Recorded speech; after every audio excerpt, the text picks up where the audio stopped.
Hey everyone, it's Year, Peacekeeper, and it's time for the next video in our How to Play series on the Japanese cruiser line. This is the Tier 2 Chikuma class light cruiser. The Chikuma class light cruisers were ordered with the Kongo class battle cruisers as part of the 1907 Naval expansion program that was designed to make the Imperial Japanese Navy a modern and high-speed focused navy. There are 3 ships in the Chikuma class: the Chikuma, Yahagi, and Hirado. The ships were heavily influenced by the Royal Navy Town class cruisers, which are represented in-game by the Weymouth, also a Tier 2. The overall design layout of her armor, though, was that of a protected cruiser.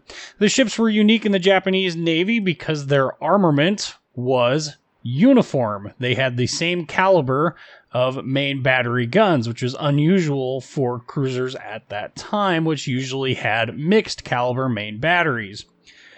They were propelled to a top speed of around 27 knots by newly developed steam turbines from Curtiss and Parsons, but these provided to be maintenance intensive in actual operation, and as a result, these ships really didn't fare too terribly well with regards to the maintenance part of it.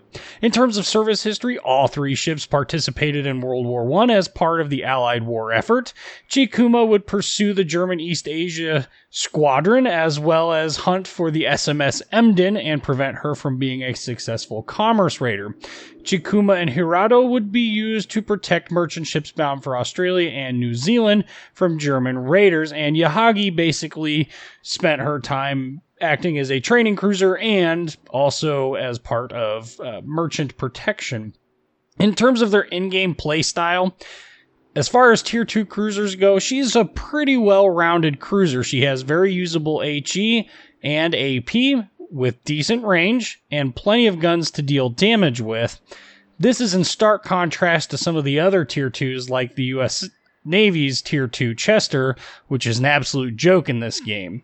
Thankfully, if you don't like the ship for whatever reason, the grind is real short and relatively uneventful. Personally, of all of the Tier 2s, I definitely think she's the strongest Tier 2 cruiser in the game, owing in a large part to the fact that she has so many guns that she can bring to bear, a total of 5 in one side, which is just unprecedented. Heck, that's more than basically the Chester gets until you can upgrade her. So, enough of talking about that, let's dive into the stats. She has 18,700 hit points, 40 millimeters of armor, and like I said, this is going to be in a protected cruiser configuration. If you're curious about what that means, I have a video specifically for you about ship armor layout. Definitely worth checking that out. The main battery consists of 8 6-inch 45 caliber 41st year type guns, and they have a 10.3 kilometer range, a 12-second reload time. They have a 15% fire chance, but this is going to be with Demo Expert on the Captain, just rolled over into the 6th point there. 2600 HE shell damage, 2900 AP shell damage, and at this tier, actually, there's enough cruisers that you can hit the Citadel with at the 10.3 kilometer range, so you can definitely use that AP to great effect. She does have some secondaries in the form of 4 80mm guns. You can see them mounted. Basically, they're little pop guns compared to the 6-inch guns that are, the main armament. She does have a AA gun value of 1. It is 2 single 6.5mm machine guns. Basically not worth talking about. They have 2 DPS. Max speed of 26 knots, turning circle of 530 meters, rudder shift time of 3.8 seconds, and a detection range by sea of 8.9 kilometers with a detection range by air of 5.2 kilometers. Now, being as this is a Tier 2, I wouldn't normally talk about upgrades, but I just kind of feel obligated to point this out. At these lower tiers, main armaments mod 1 is going to be absolutely critical to how we play these ships, simply because these ships tend to lose their main batteries all the time. These exposed gun turrets all the way up until we finally get out of them with Furutaka at Tier 5. So main armaments mod 1 is going to be around at least until Tier 5. And that's enough of talking about this ship in port. Let's dive on into that battle video. All right, so this battle is going to be a Tier 2 and Tier 3 fight. Predominantly going to be a Tier 3 fight. We're going to be one of only a handful of Tier 2s in the match. And this is Polar? Yeah.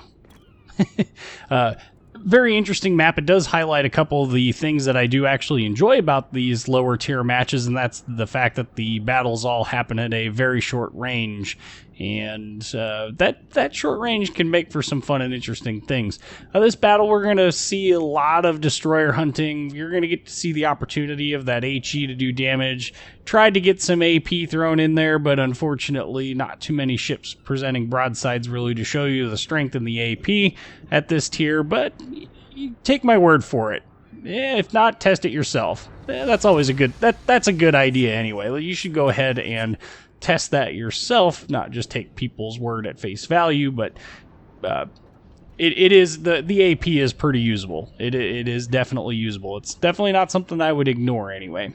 So we do have battleships in this match. There are 2 of them on the enemy team, a Nassau and a South Carolina, and we have ourselves a Kawachi and Nassau, it looks like. And right away off the bat, we've got a Friant that is been spotted. I'm not sure what spotted him. It must have been the G101, but I'm not going to complain too much about being able to see these guys come in a little bit earlier. So we're going to start off by shooting at Mr. Friant and go from there. Now, being that you have 10.3k worth of range, that is not the highest range value of any ship in the game. There are other, well, at this tier, there are other tier 2s that have better ranges. But look at that HE damage, 3,000 damage in just 4 hits. That's not too shabby. I know there are people out there that seem to think that that's going to be like a really low number. We got ourselves a Dertsky that's shooting at us. He wants us dead, so let's oblige him with some shell fire here. Unfortunately, overled him by a lot. Should have cut that lead in about half, but, you know, it is what it is. So we're gonna swing on over to A towards that region. That's just gonna give us the perfect opportunity to get as much as we can in the way of hard cover between us, and managed to avoid some real damage there from the incoming battleship fire, which is fantastic. But Mr. Dertsky is backing up, and unfortunately Mr. Island is being a jerk face and getting in the way. So we got G101 coming up close and personal. We definitely want to get rid of him ASAP. Starts to turn in, we shoot, and we miss. They're hard to hit. These little destroyers at these lower tiers are extremely hard to hit, but we managed to get him. Oh, look at this. Well, don't mind if I do. He just tried shooting a torpedo. Yeah, I wish that worked, man. But hey, thanks for shooting and keeping yourself exposed long enough for me to get that shot off and get that kill secured. Mr. South Carolina sitting in the back. Let's see if we can't maybe get lucky and start him on fire. I don't think we will, but you never know these longer ranges. We've got Mr. Bogatir and a Wix that are coming in. We should definitely try and address them as best we can, especially since the Bogatir is more interested in the ship next to me. Look at that, 2,500 damage. Just an HE, that's a pretty stout amount of damage there to be doing to a ship, especially at these tiers where you don't have repairs. Another 1,200 damage. And a fire, interestingly enough, but I don't think we're going to get a whole lot of damage out of him because he's kind of playing it dangerous up next to a Dertsky, which that's usually a recipe for disaster. Dertsky has a lot of torpedoes on him, but Mr. Wix... Well, what's Mr. Wix doing? Well, he's dying. There's 2,000 damage. Down goes the second destroyer of the match. And we've got ourselves a IJN here that beached himself. So let's see if we can't oblige him and see if we can't send him to the bottom as well. Unfortunately, that one you actually saw my cursor wasn't set on the IJN. It was set on the Weymouth behind him, and that caused the shots to not be as accurate. That is part of the aiming system that Wargaming has put into this, where your dispersion changes based upon what you're actually focused on or aiming at. We didn't get the kill on him. And what I mean by that is, if you are shooting at a ship that is behind another target, but you have the closer one selected, your shots are actually going to fall short of the far target. And that's because this game has a little bit of a built-in auto-aim assist. And this is easiest to demonstrate in a training room. Oh, here's our AP moment, if we can get the switch back before he dies. But it's easiest to demonstrate that in a training room. Basically, have a target set up, shoot at the same distance that the target would be at, but don't have a target selected, and then select the target and watch how your dispersion actually changes from that. And you'll see what I'm talking about. Basically, the way Wargaming has chosen to do this is if you don't have a target selected, your dispersion is crazy inaccurate. But if you do have a target selected and you're aiming roughly in the correct location, you're going to get the tightest dispersion possible. And if you are aiming in the wrong place, it's going to widen up your dispersion to try and help you hit the target. Now, I personally don't care for this aiming method. I think it promotes a bit of laziness on behalf of captains. If they're in the ballpark, we can afford to just blow the load on it and go, right?